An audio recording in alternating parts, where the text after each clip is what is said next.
Hey, podcast listeners, Ria Wong with you once again with Nonprofit Lowdown. Today I'm providing a snippet of a training that I did about cultivating a donor pipeline. It's a much longer training, so listen in, and if you want the full training for free, there is a link in the show notes. You can click and register to get the free training along with some fun spreadsheets. So I hope you enjoy. And by the way, if you enjoyed this episode, you will love my Big Ask Gift program. We are actively recruiting for cohorts for a June start. So if this is of interest to you, click the link in the show notes and apply today. I once upon a time was an executive director, like I think many of you are, and I was a 26-year-old ED. My first two Google searches on the job was, what does an ED do and how do you fundraise? So I've dedicated this next stage of my life to help the 26-year-old me to get good, not make the same mistakes I made, because I made a lot of mistakes, and really to get you the resources that you need to get the work done, because the world needs you to be successful. We have too many problems are pressing, and we need resources to them as soon as possible. I'm really focused on major gifts. So major gifts is relative. Like a major gift to a small nonprofit may be $1,000. To the Metropolitan Opera, a major gift might be $1 million. So it's all relative. But when we're talking about significant gifts, and generally speaking, my clients are focused on 5 to 6 to, in some cases, 7-figure gifts. It usually takes about 18 months from start to finish to close the gift. The biggest mistake that I think a lot of us make, and we'll get into this, is that we spend a lot of time talking to people who don't want to talk to us. And so that's when you're in that loop of sending a million emails to catch up and touch base and have coffee. It is an exhausting, soul-sucking exercise. So we're going to talk a little bit here about how we actually identify people who want to talk to us, because the truth of the matter is consumer behavior and donor behavior are very linked. And I don't know about y'all, but I don't remember the last time I walked into a store and talked to a salesperson. Right. In fact, I would strongly prefer not to talk to a salesperson. A lot of us have moved on to online buying. So going on Amazon, doing a one-click. And the truth is that is mirrored in donor behavior. So a lot of times donors self-solicit and self-cultivate. And so the old models that we have of we're going to reach out and have coffee and are dead. They're just dead. I think it was dying pre-pandemic, and the pandemic has effectively put the nail in the coffin. So we're going to talk about that. But the problem that you have, which all of us have, is that we are chasing people who do not want to talk to us. When I look at the overall pie of giving, I focus on major donors. So what major donors means to me are the people who are the top level of your organization. So for a lot of people, a major gift for an individual will be the 10x of their past gifts. And this is an art and a science. It's not like hard and fast, but let's say you have someone who gives $100 every year. If they're consistently giving $100 for the last 3 or 4 years, a major gift for that individual might be $1,000. Why I like to focus on major gifts by individuals, 2 reasons. So if we look at giving overall philanthropically, we can see that an overwhelming majority, 64% of gifts by individuals totaling 319 billion with the B dollars, and that's 2022. Why I think we spend a lot of time talking about like foundation giving and corporations, et cetera, is that it feels a lot more formulaic. I like individuals, and in specific major gift individuals, because I think of it as the kind of the jazz of giving. Like it's very improvisational. It's very specific to a particular person or a particular set of circumstances. And then just in case you didn't know, bequests are basically wills, like people who die and leave organizations in their wills and their estates. So I like to go where the money is. Saying that 64, if you include bequests, and that's 3% of all giving is by individuals, let's focus on individuals. And what's interesting is some of you may know the Pareto principle, where 20% make up 80% of the output. In giving, it actually is more like 90-10. So what we know is that 10% of all givers make up for 90% of giving overall. So let's focus on that 10%. So here's some rules of the road to major donor fundraising. We need to keep it simple. So the simpler it is, the simpler it will be to keep track of your successes, in your conversations. Fundraising is simply a math problem. It's asks minus no's equals yeses. So the more asks you put out, the more no's you're going to get, but the more yeses you're going to get. And the best way to figure out if someone will give is just to ask. So a lot of times we spend so much time trying to guess at what people's intentions are and trying to guess at what they may or may not do. The only way that you're going to know is to ask, because they know a lot more about their situation and their priorities than you do. There should be a bias towards action. So again, because we tend to be a little bit nervous about asking, we spend a lot of time on our spreadsheets, we spend a lot of time doing wealth screenings, we spend a lot of time on Google, figuring out what else they've given to. Is this sounding familiar? Is it just me? I call it procrastinating or shelf help.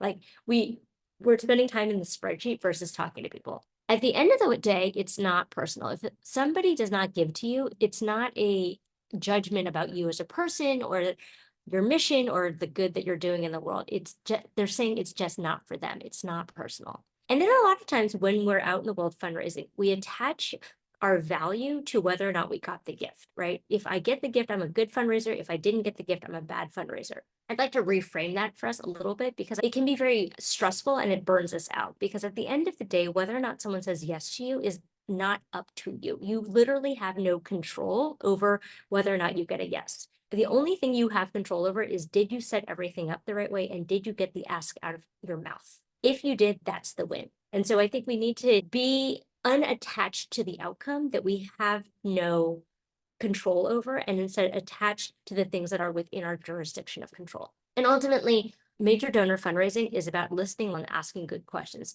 How I'd like us to reframe our position as fundraisers is not, how can I say this particular set of words to get someone to give me something?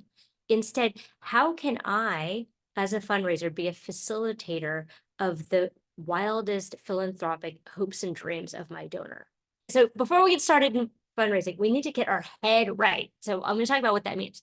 Then we have to just set a threshold for what we consider to be a major gift. Again, that's incredibly subjective, right? It will depend on your organization. But what I would do is look at all your individual gifts. And again, I want to be clear. Right now, I'm talking about individual gifts. And by the way, that also means gifts that you get from DAFs. So if anyone has ever gotten a gift from Fidelity or the Jewish Communal Fund, or what's another one? Schwab, it's wealthy individuals that have donor advised funds. So I really consider that to be individual. It can also be family foundations. So not family foundations like the Gates Foundation, because I would consider that an institutional foundation run by a family, but family foundations are usually foundations that are run by members of the family that make decisions. So when I think about individuals, I think about, are the decisions made by either the individual themselves or a fairly small group of decision makers versus an institutional board. So when we set a threshold for what we consider to be a major gift, what you do is you just look at all the individual gifts that you've received over the year, and then look at the top 10%, throw out any major outliers. So sometimes I hear, we got this one-time gift of $500,000, but our average gift size is like $5,000. So I would just throw out that $500,000 because it will skew your numbers. Take your top 10% and then just add 10% on it. And that should give you a good idea of what a major gift threshold would be. Then you have to set a monetary goal with a specific date for a specific purpose, right? So if we are, for example, we are in March of 2024, if your fiscal year, let's say, is the end of 2024, what is the amount that you want to raise by a specific date? Because if we don't have a goal, if we don't know where we're going, it's going to be very hard to know if we're getting there. And then we're going to think about potential cultivation and stewardship activities, like a menu, right? And so what I mean by that is when we're thinking about bringing people into the fold, do we have things like site visits, coffees, invitations to special things, dinners, etc.? See who's on your board. When we are creating our budgets, we tend to be in a scarcity mindset and think about, okay, at least this is how I've seen budgeting done. We look at all of our expenses for the year, and then we add 3% on it, and then we back in our revenue into our expenses, whether or not we know where the revenue is coming from. Instead, I would encourage you to maybe think about it differently. Let's start with the zero-based budget. Let's start with all assumptions. What is it that you need to do in order to meet your mission this year? What are the big audacious things that you are trying to do, and how much is it going to cost?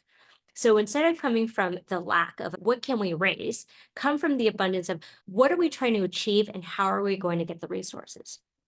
Okay, then we're going to, this is very data driven too. So we're going to need to look at your current donors, their giving history, and their relationships to the organization, because that's where we're going to start. But before we begin, I want to talk about your money mindset. 80% of your fundraising success is your mindset. So Sarah, to your point, I could give you strategies and tactics all day long, but if your mindset is that you can't do it, or you feel anxious about it, or you're afraid of judgment, but we have to believe that the money is out there and that this is a noble cause in the world. Because if we don't have that belief, if we don't believe that the work that we're doing is to invite people to change the world with us, then we are going to burn out very quickly. We are going to be coming from a place of being on our knees. And I say this all the time. You are giving your donors a gift and an opportunity to change the world. And so if you believe this to your core, you operate in the world differently. You move through the world differently. I'll just give you a quick example. I'm married. I've been married for a long time, but like once upon a time, I was single. And I would go through these periods, and this is pre-internet dating, so maybe it's different now, but I would go through these periods where I could not catch a date to save my life. Couldn't do it.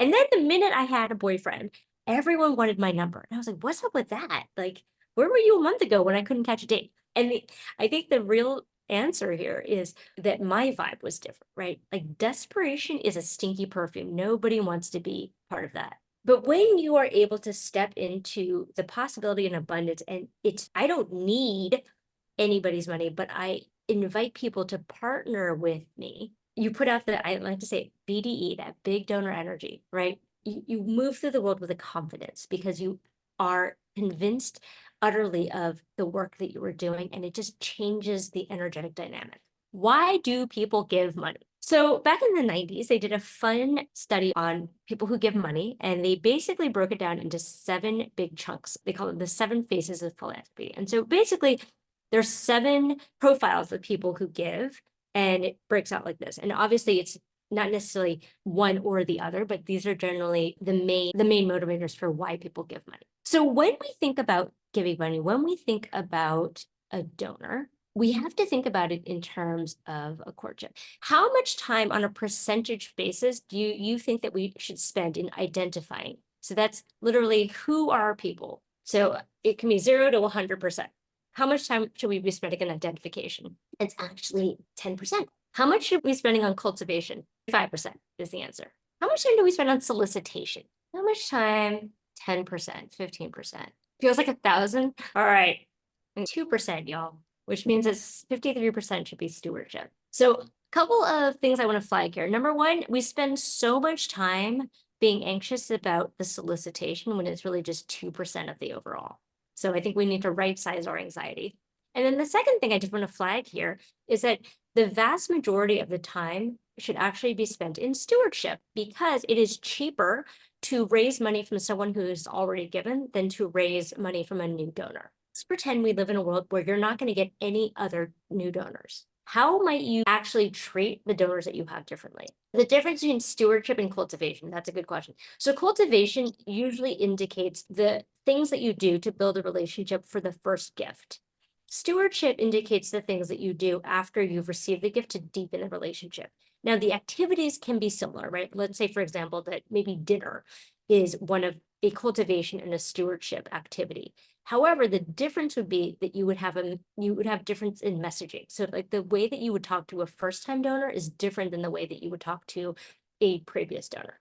Again, going back to the beginning, when you think about the menu of things that you could offer, they could look very similar, right? Dinner, site visit, giving them the annual report, et cetera, et cetera. The difference, though, is around how we are building the trust and how we're thinking about the messaging. So once I give money, I should be treated like I'm in the family. There should be a level of familiarity and, hey, you're one of us, versus the cultivation that's, hey, we're inviting you to be one of us. Does that make sense? So when we think about donor relationships, when we're thinking about landing gifts, your job is not to close a deal, it's to open a relationship.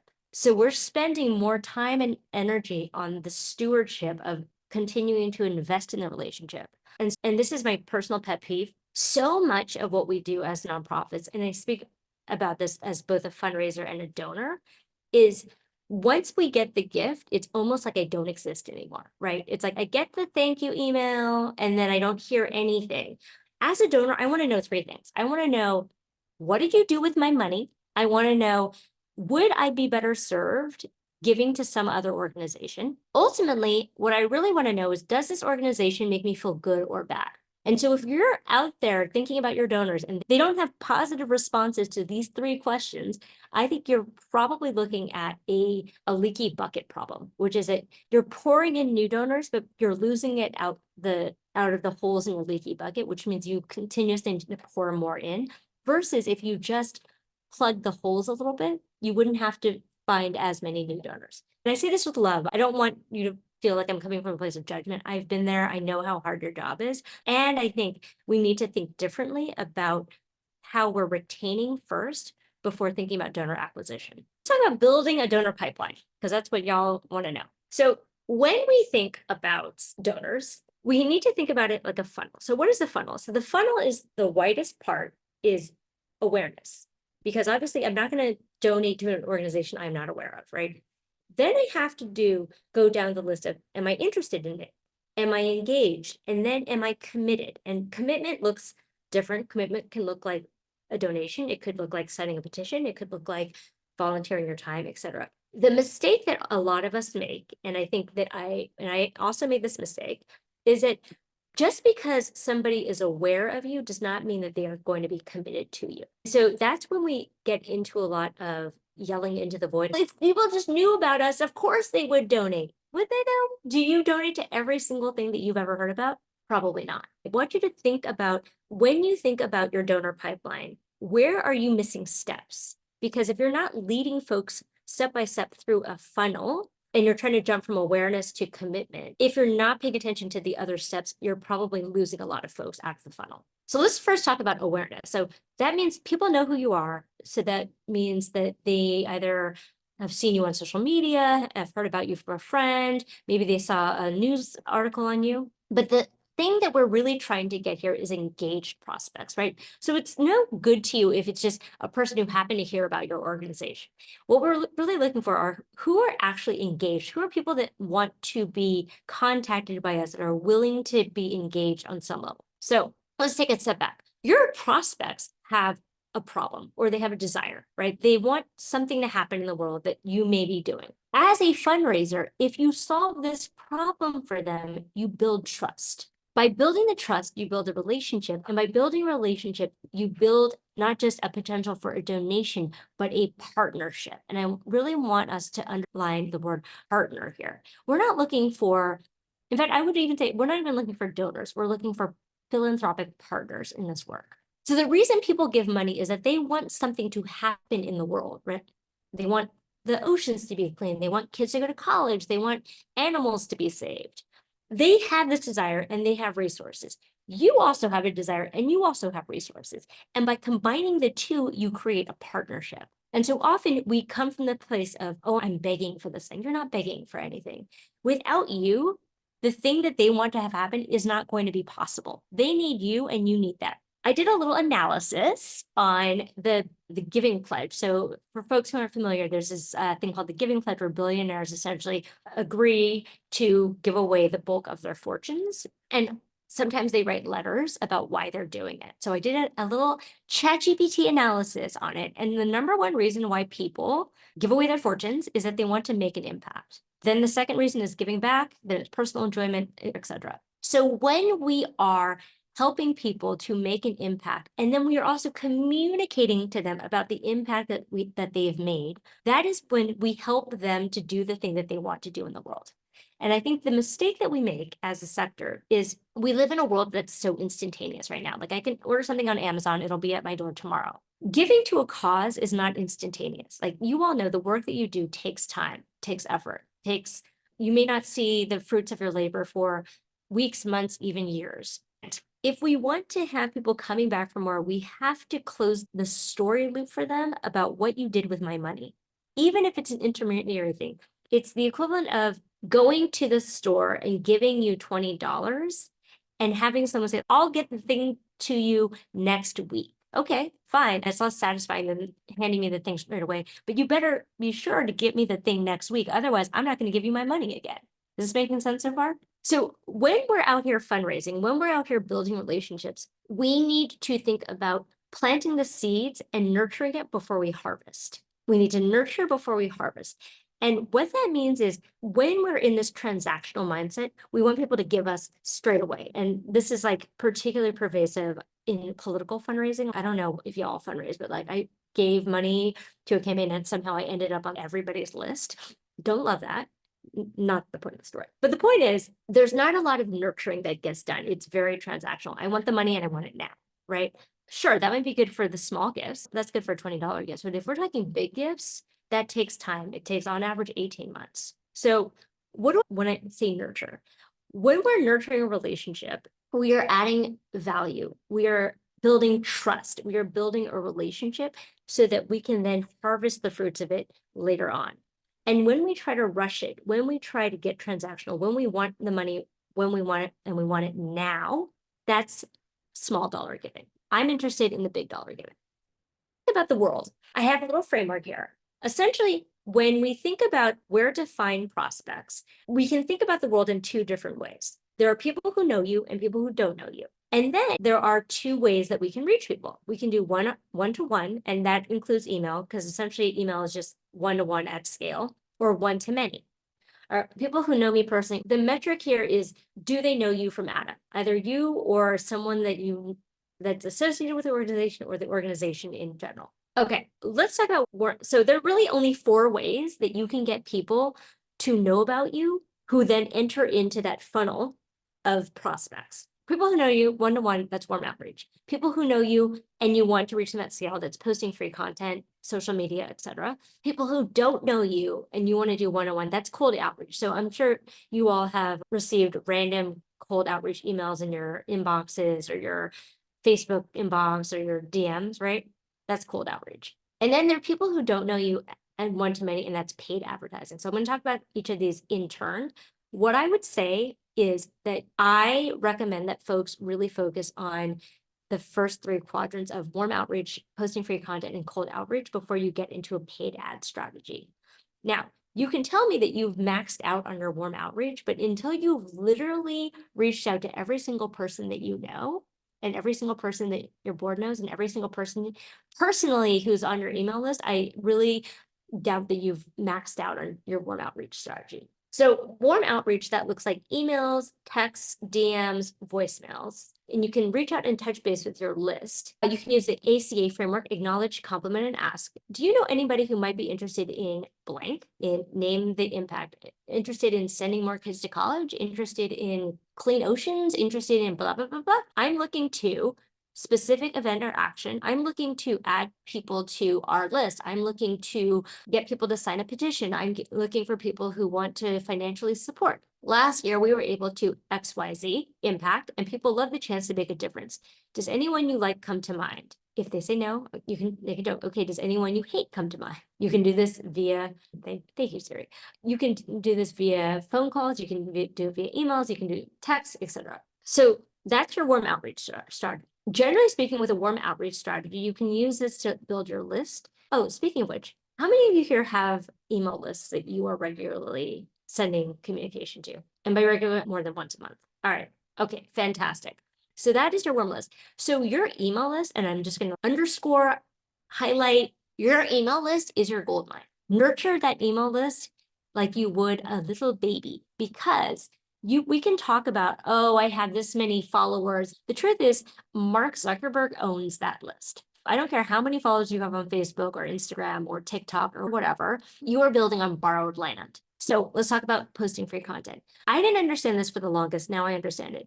The reason we post free content, and so that looks like podcasts, it looks like your social media, that looks like your newsletter, it looks like posting white papers on your website, is it is the on-ramp to your newsletter. So this is in the vein of building awareness. So social media is really good at the awareness building. It is not good at the conversion.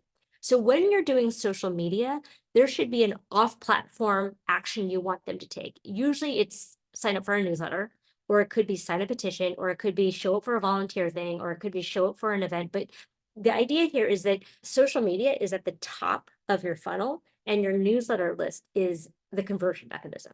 The content that you put out there helps to establish trust and authority and helps to build a brand awareness that you're out there in the world, but it is usually not the mechanism through which you are going to raise money. Now, the exception would be if you do Facebook fundraisers or Giving Tuesday, but again, I'm going to guess that y'all are not raising serious big money on social media. Like, in order to raise serious money on social media, you have to have a pretty large brand. If you were I don't know, like the American Heart Association, you might be able to raise some big money, right? Because it's a volume game, because online gifts tend to be small. In-person solicitations tend to be bigger. Hey there.